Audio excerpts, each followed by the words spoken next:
નમસ્કાર, હું તો બોલીશમાં રોનક પટેલ આપનું સ્વાગત કરું છું. હું તો બોલીશ આજે સતત 1408મો એપિસોડ અને 1408મા એપિસોડના બે મુદ્દા છે. પહેલો મુદ્દો છે ધમકી આપવાનું બંધ કરો. જી હા, ભાજપ હોય કે કોંગ્રેસ, એના અનેક નાલાયક નેતાઓ એવા છે જે મતદાતાઓને ધમકાવે છે, બીજા નેતાઓને ધમકાવે છે. એમને ખુલ્લા પાડવા છે, એમની હોશિયારીને ખુલ્લી પાડવી છે. અને બીજો મુદ્દો છે દાદા સરકારમાં કૌભાંડી ઠેકેદાર.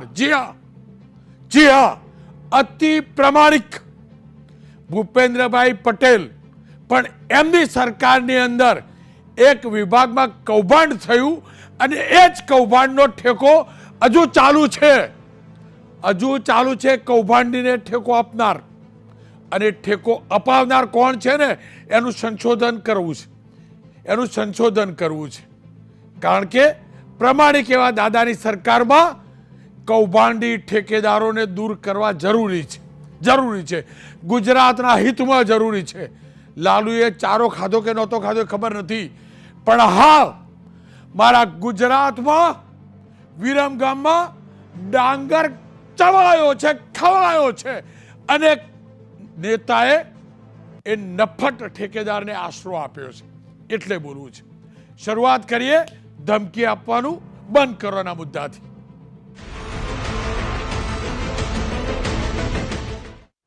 અત્યાર સુધી આપણે એવું માનતા હતા કે નેતાઓ ભાગ્યે જ દેખાય, 5 વર્ષમાં ચૂંટણી આવે એટલે જ દેખાય અને જ્યારે આવે એટલે હાથ જોડતા ફરે.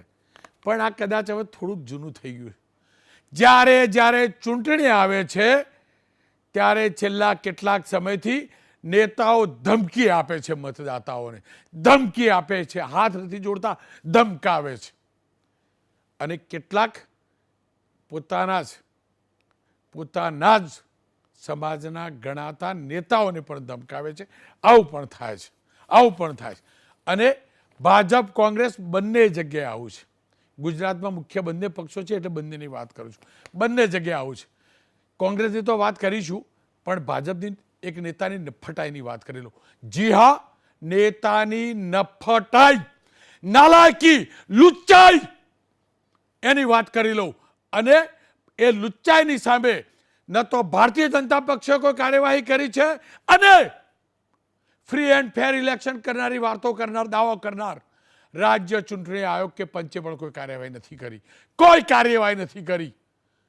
તમને વિડીયો બતાવીશ અને આ વિડીયો છે વડોદરાના કરજણનો. અને એ ધમકી આપનાર બીજો કોઈ નહીં. બીજો કહું છું, મારાથી મોટી ઉંમરનો છે છતાં બીજો કહું છું, મતદાતાને ધમકી આપે તો એને તુકારો જ હોય. સતીશ નિશાળિયા, વડોદરા જિલ્લા ભાજપના પ્રમુખ, જાહેર મંચ ઉપરથી કરજણની અંદર ચૂંટણી પ્રચાર કરવા જાય છે અને મતદાતાઓને ધમકી આપે છે કે જો તમે અમારા ઉમેદવારને મત આપશો તો તમારા મકાન નહીં તોડીએ, એની મારી ગેરંટી. અને જો મત ના આપ્યો, દગો કર્યો તો જોઈ લેજો. કેમ ભાઈ, આ કોઈની પેઢી છે? તમારી પેઢીનું બુલડોઝર ફરવાનું છે? શ્રીમાન સતીશ નિશાળિયા, આ સતીશ નિશાળિયાને સંપર્ક કરવાનો અમે પ્રયાસ કર્યો. એનો વ્યૂ જાણવો જોઈએ, એક તરફી ન હોવું જોઈએ, કારણ કે વિડીયો એડિટેડ પણ હોય. પણ આ શ્રીમાન ધમકીબાજ ભારતીય જનતા પક્ષના જિલ્લા પ્રમુખને એ જવાબ આપવા સુદ્ધાનો સમય નથી. એના પીએ સાથે મેં વાત કરી હતી. મેં એને સ્પષ્ટ કહ્યું હતું કે તારા સાહેબને કહેજે હું આ નિવેદન લેવા માગું છું, એમની પ્રતિક્રિયા લેવા માગું છું. પણ એ સતીશ નિશાળિયા સામે નથી આવ્યા. પણ હા, આ નેતાની બડબોલાપન, બોલ બચ્ચન, ધમકી ચૂંટણી આયોગે ના સાંભળી હોય ને, અને ઈચ્છા હોય કાર્યવાહી કરવાની, તો સાંભળી લે.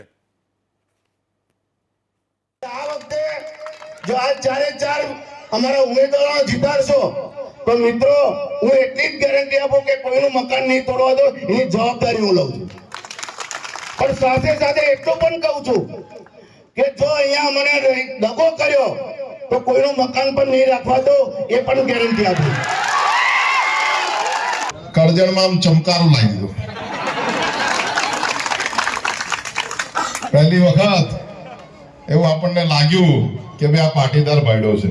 હવે એમણે જે કહ્યું છે એ કરીને બતાવે, પણ એમણે જે કહ્યું છે એ પ્રમાણે 16મી ફેબ્રુઆરીએ તમે લોકો કરીને બતાવો એવી તમારા સૌ પાસે અપેક્ષા છે. પેલા જિલ્લા પ્રમુખ સતીશ નિશાળિયા બોલ્યા ને, એના પછી વડોદરાના શહેર પ્રમુખ ડૉક્ટર વિજય શાહ બોલી રહ્યા હતા અને એમ કે આ પાટીદાર છે. શ્રીમાન શાહ સાહેબ, પાટીદાર સમાજના જે સમાજના લોકો છે એમને પૂછી આવો, ધમકી નથી આપતા એ લોકો. અને તમારા પક્ષનો આ નેતા ભલે પાટીદાર હોય, ધમકી આપે છે, તમે એને બચાવો છો પાછા કેમ? ગુજરાત ખરીદી લીધેલું છે તમે. ખોટું કન્સ્ટ્રક્શન હોય તો કોઈના પણ પક્ષનો હોય તૂટે જ, પણ તમને મત આપે છે એટલે ન તૂટે. વાહ ભાઈ વાહ, વાહ. ખરીદી લીધું છે તમે તમારા પક્ષે અમારા ગુજરાતને.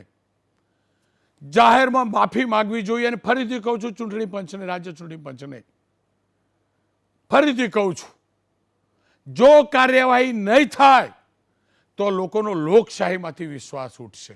લોકશાહીમાંથી વિશ્વાસ ઉઠશે. લોકશાહીમાંથી, ચૂંટણીમાંથી વિશ્વાસ ઉઠશે. અમે લાઈનો લગાડીને જઈએ છીએ આવી ધમકીઓ સાંભળવા માટે, આવી ધમકીઓ સાંભળવા માટે. અને આયોગ કે પંચ કોઈ કાર્યવાહી ના કરે. વાહ, બહુ સરસ, બહુ સરસ. કઈ દિશામાં લઈ જવા માંગો છો તમે? આ નેતાઓ કઈ દિશામાં લઈ જવા માંગે છે?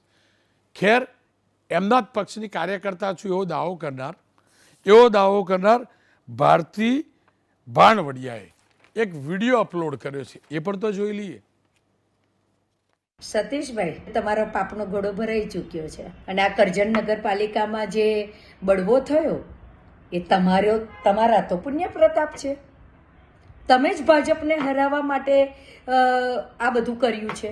તમે લોકોને ધાક ધમકી આપો છો, ડરાવો છો, ધમકાવો છો, લોકોની કરિયર જોડે અને લોકોની જિંદગી સાથે ચેડા કરો છો. અને આ ભાઈ ભાજપના આટલા ઉચ્ચ હોદ્દા ઉપર બેસીને આવી ગુંડાગીર્દી ભાષા બોલીને ભાજપને નુકસાન પહોંચાડી રહ્યા છે.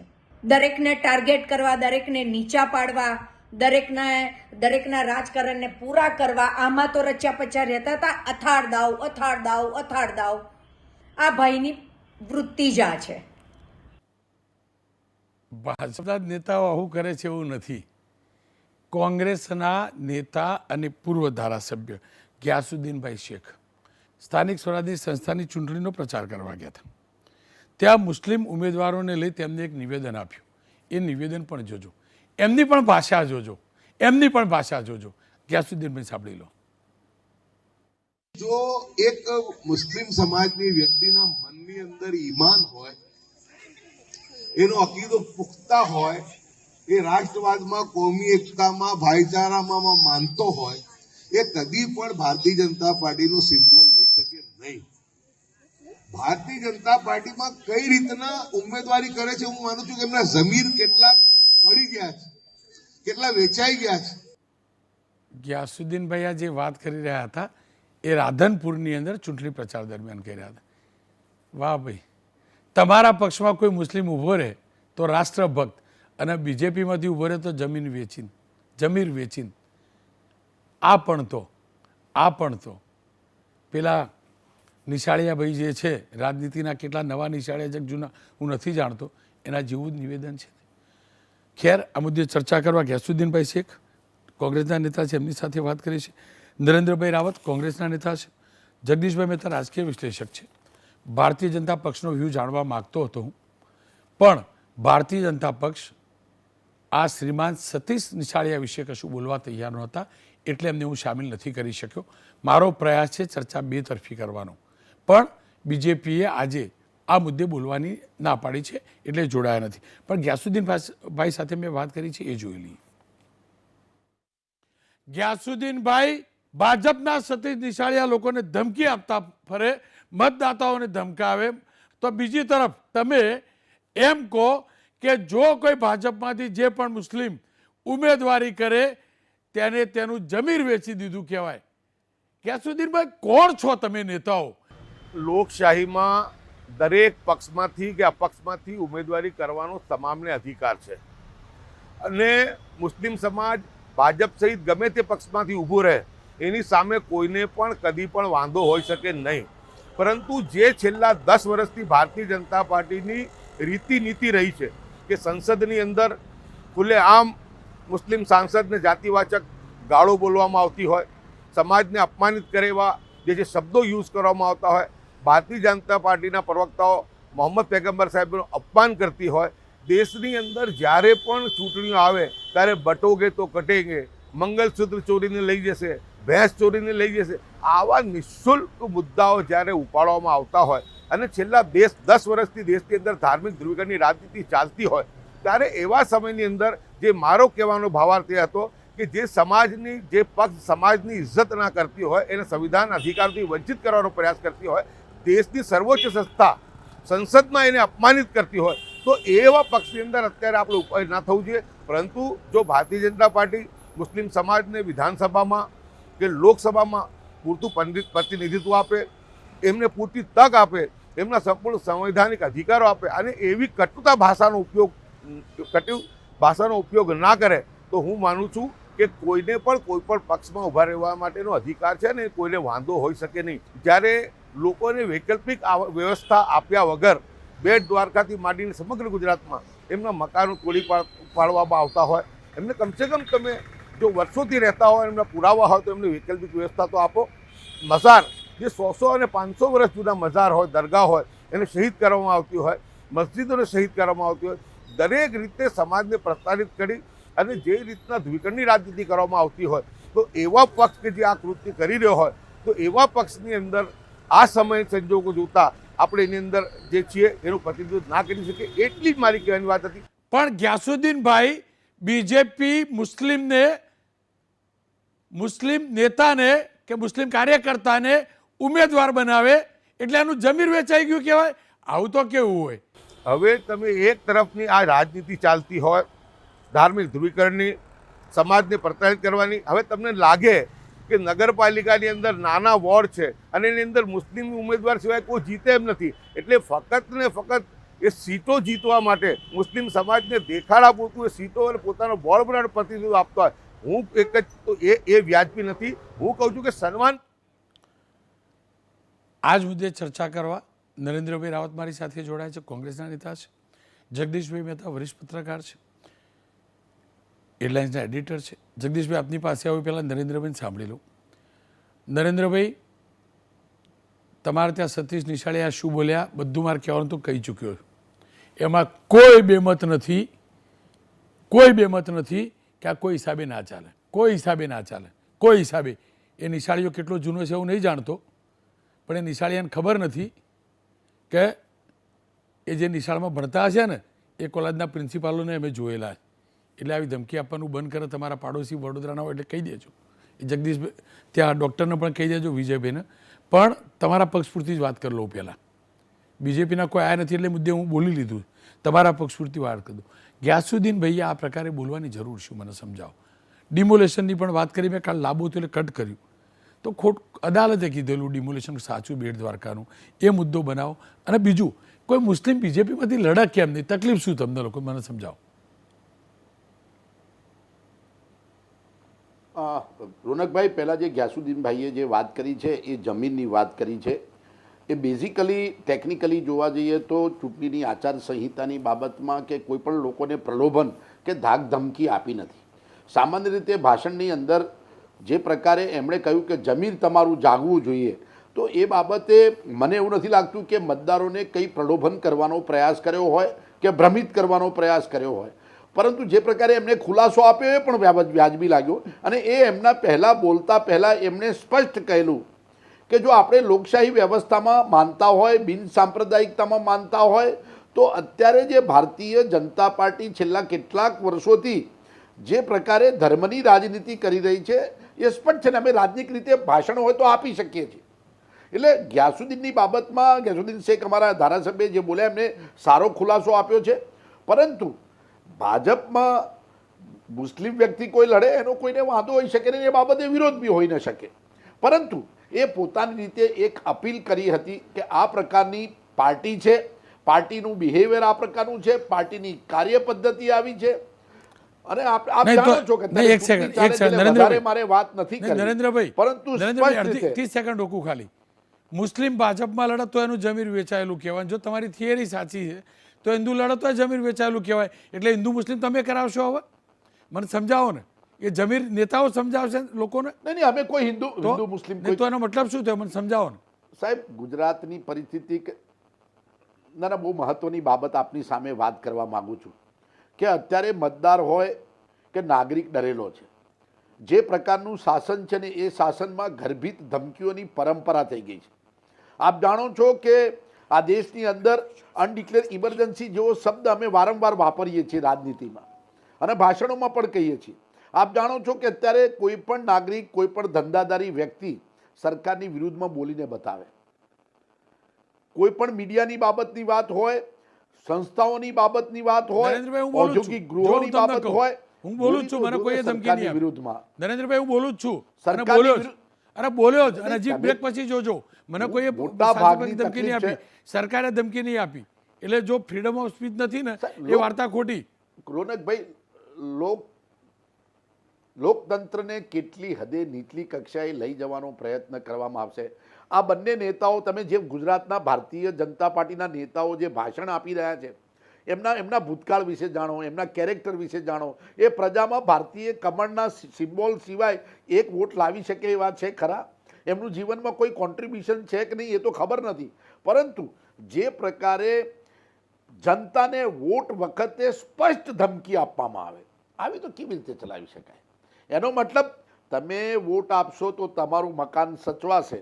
એટલે આ ધરતી ઉપર આ લોકશાહીમાં સૌથી છેલ્લી ધમકી હોય કે માણસ પોતાનું મકાન બનાવીને રહેતો હોય, મકાન દાદાનું બુલડોઝર ફરી રહ્યું છે, પ્રામાણિકતાથી ગેરકાયદેસર બાંધકામ તોડવા જોઈએ, ગેરકાયદેની પ્રવૃત્તિ, સરકાર વિરુદ્ધ કાયદાનું કામ કરવું જોઈએ.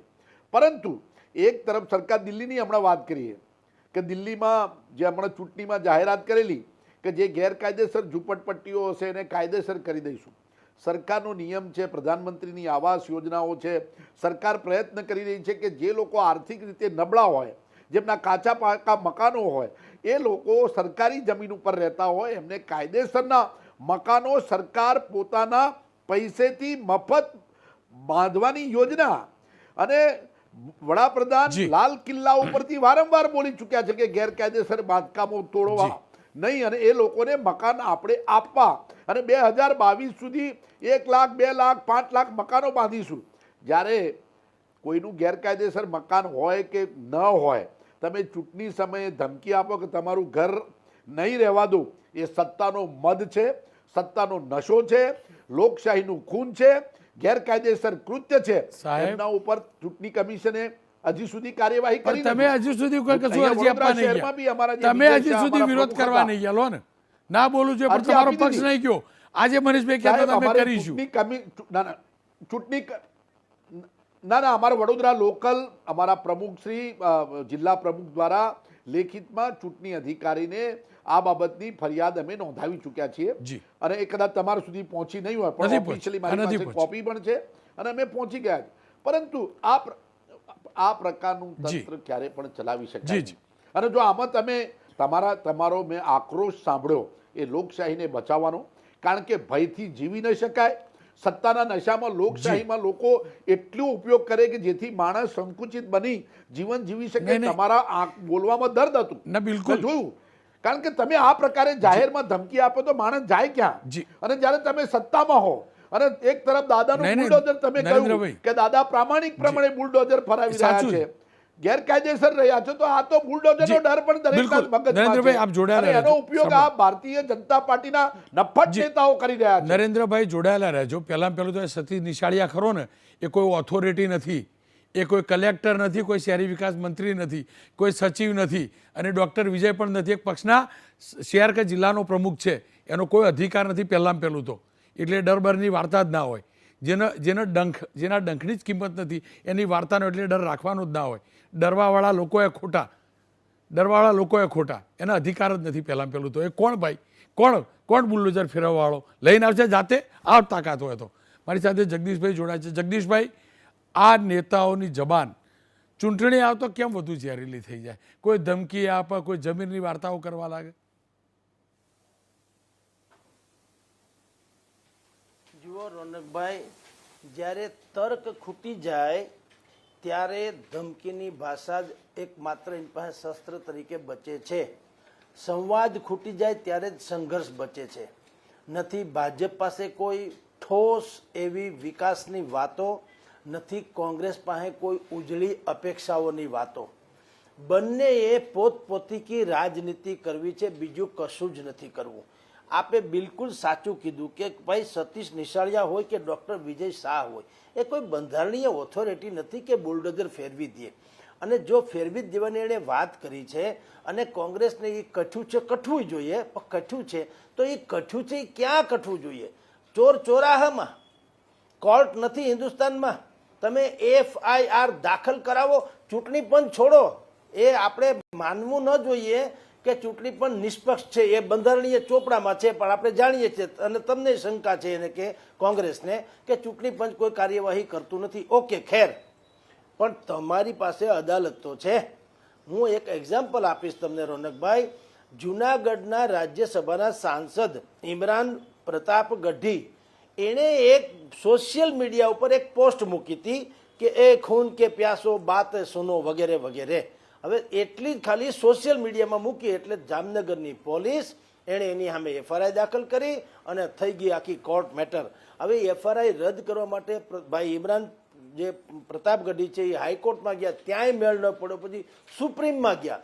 સુપ્રીમે બિલકુલ ફટકાર લગાવી સરકારને પણ અને જામનગરની પોલીસને પણ. આજની જ વાત છે, તાજી કહું છું.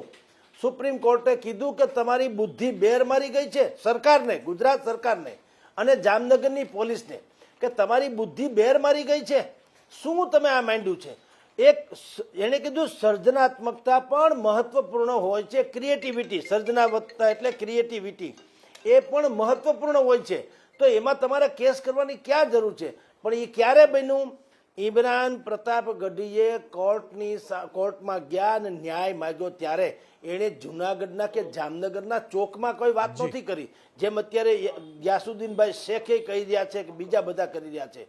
એટલે સવાલ એ છે કે આ બધાને પોંક લણવો છે, પાક લણવો છે. પોંક એટલે ખાવાનો જે આવે ને તે બાજરાનો મીઠો, અને પાક એટલે આપણે બધા જાણીએ છીએ. એને મતોનો પાક લણવો છે. એટલે એ જાહેર ચોરામાં આમાં ઓલા લોકો પણ ત્યાં ને ત્યાં ચોરાહામાં જ વાતો કરે, જ્યારે કે એની કોઈ ઉપજણ નથી. રોનકભાઈ, તમે કીધું બિલકુલ સાચું છે કે ભાઈ સતીશભાઈ નિશાળિયા કે ડૉક્ટર વિજય શાહ કે એટલે ક્યાં બ્રહ્મ વાક્ય થઈ જાય છે. પણ તમારે એણે પણ ત્યાં કીધું તો તમારે પણ આવા રાધનપુરના ચોકમાં જઈને ગ્યાસુદ્દીનભાઈએ મોટી એણે પણ આવી ભડકામણાની વાત કરી. અને જેના માટે એ પ્રચાર માટે ગયા હતા, તમે જુઓ, ખરેખર તો હાઇલાઇટ કરવા જેવો મુદ્દો આ હતો.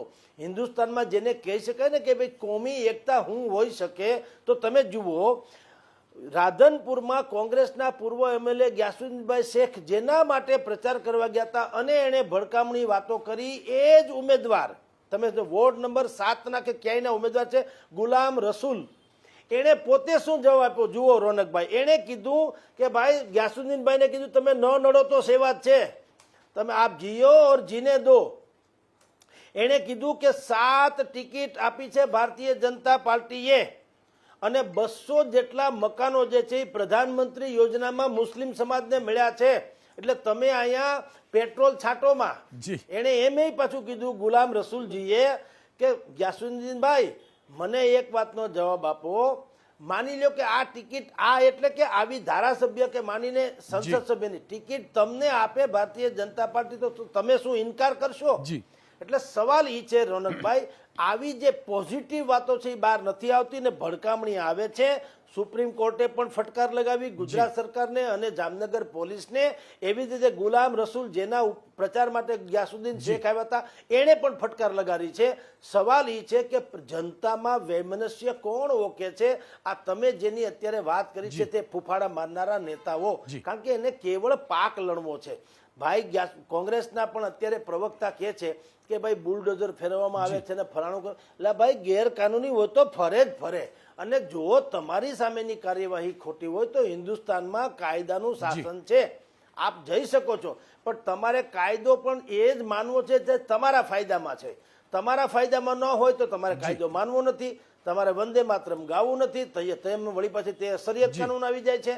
એટલે સવાલ એટલો છે કે જે દેશમાં રહેવું હોય એ દેશના કાયદા કાનૂનને આધીન રહ્યો. તમને અન્યાય થાય તો હિન્દુસ્તાનમાં અદાલતો છે, પણ આ રીતે જે બોલવામાં આવે છે એનાથી વૈમનસ્ય વધે છે એટલું જ નહીં, અને એટલી સ્ફોટક પરિસ્થિતિ પેદા થાય છે કે આપણે સ્વયં એમ માનવું પડે કે ભાઈ પોટાશ જેવો આજનો વર્તમાન છે ને કમનસીબે આપણી રૂની દુકાન છે. એ આ લોકોને ક્યાં ખબર છે? જી રોનકભાઈ, આપનો ખૂબ ખૂબ આભાર. ખેર ફરી એકવાર કહીશ, આ સતીશભાઈ નિશાળિયાને એમને બોલ્યાનો રંજ હોય અથવા એ કહેવા કંઈક માગતા હોય ને જીભ લપસી ગયું હોય તો હું એમનું જે પણ બાઇટ હશે એ ટેલિકાસ્ટ કરવા તૈયાર છું. પણ સતીશભાઈ, એ બુલડોઝર ફેરવવું હોય ને તો એ પહેલાં તમે ચૂંટણી લડો, ચૂંટણી જીતો, ધારાસભ્ય બનો, મંત્રી બનો, પછી થોડુંક વિચારજો, બોલતા વિચારજો. કોંગ્રેસના નેતા હોય કે ભાજપના નેતાઓની કરતૂતના કારણે હવે લાઇનમાં ઊભા રહેવાનો ડર લાગે છે ચૂંટણી વખતે મતદાન કરવા જતાં. કરતૂતો તો ખરાબ હતી જ નેતાઓની, હવે એમની જબાન પણ ઝેરીલી થઈ ગઈ છે. અને એટલે જ દુનિયાની સૌથી મોટી લોકશાહી, સૌથી મજબૂત લોકશાહી હોવા છતાં પણ એની નીંવ, એનો પાયો આવા નફ્ફટ નેતાઓ, નિરંકુશ નેતાઓ હલાવે છે. આશા રાખું એમની પાર્ટીને જો પાર્ટીની નીતિ રીતિ ચોખ્ખી છે એ લોકો સામે લાવવું હોય ને તો આવા નેતાઓ ઉપર અંકુશ લગાવે. નહીંતર એનો મતલબ એમ થશે એમની પાર્ટી પણ એ જ માને છે જે નિશાળિયાએ કહ્યું અથવા ગ્યાસુદ્દીનભાઈએ કહ્યું.